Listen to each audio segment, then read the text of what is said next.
on sustainable mobility, which we are bringing on table. For example, our focus has been very strongly on how we look at sustainability and livability of our cities and resiliency of our cities through the lens of mobility, through the lens of what we do intervention. So today, mobility and mobility system and how we make choices, it is not just about traveling from point A to point B. Today we understand it as a means to access opportunities. Opportunity to education, opportunity to employment. We see it as a opportunity to access healthcare.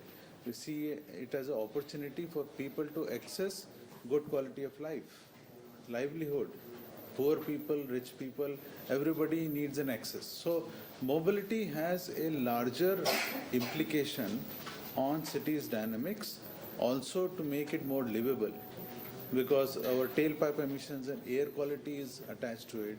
Yeah, public health is attached to it, because if you walk and cycle more, or if you use public transport, you at least do some physical exercise. Yeah. So there are so many dimensions. So our expertise in our research lab has been to bring this livability and quality of life angle to mobility, and which is what I presented today as to how much and how we have developed these frameworks which are ready and which we can now use it for Kochi to say, understand what would be the impact of Kochi metro network tomorrow when it is full-fledged or when it is expanded, on accessibility, on a equitable opportunity for all sections of the society, or how it may improve air quality here, or how it may improve or reduce carbon emissions from transport, etc., etc., including disaster resiliency. Kerala and cities in Kerala also face situations of flooding. We have done extensive research. My research scholars are also here. We have been doing extensive research on how urban flooding and its consequences and impact can be reduced in our cities. So there is a lot of this expertise that we bring on the table. And I actually placed an ambitious goal that can we make Kochi as a role model of an Indian city being sustainable, livable and resilient. So I have come up with a very high expectation from this collaboration, not just with KMRL but all stakeholders. And the expertise that we bring on the table actually can really shape the city to be a role model. I actually ended up saying that I would, after a few years, if somebody asks AI that which is the Indian role model city for a sustainable, livable, I would really like to see Kochi to be an answer from the AI. So that's the whole expectation. So today, after this, we'll have more engaging one-to-one discussion to start some projects and see how we can help and make Kochi a role model through mobility interventions as a sustainable, livable and resilient city.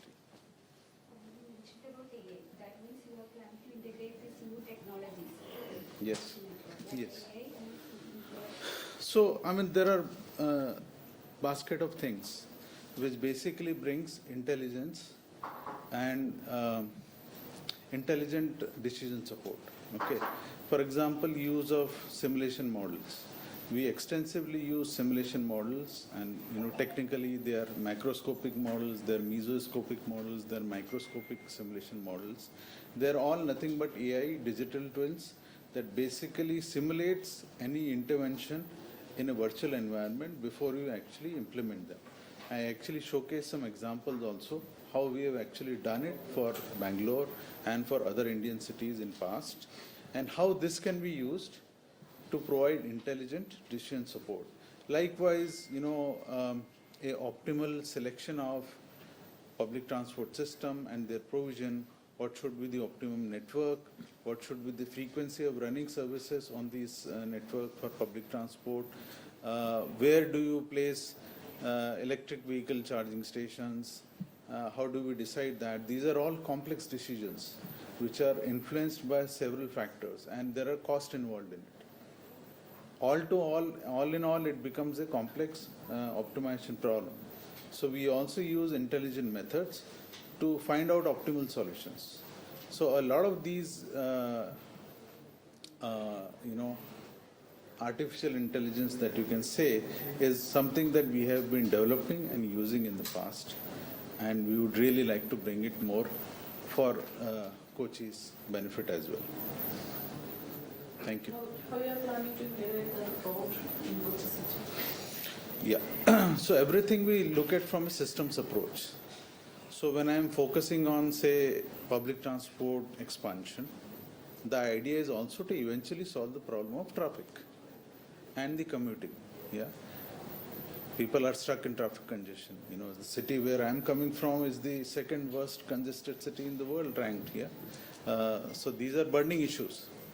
So the approaches to how road congestion can be reduced, traffic congestion can be reduced, how travel times can reduce from point A to point B is something that doesn't just lies in expanding road infrastructure.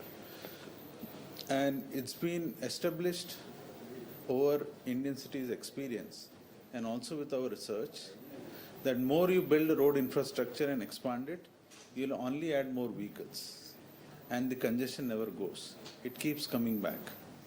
There's something called as latent demand.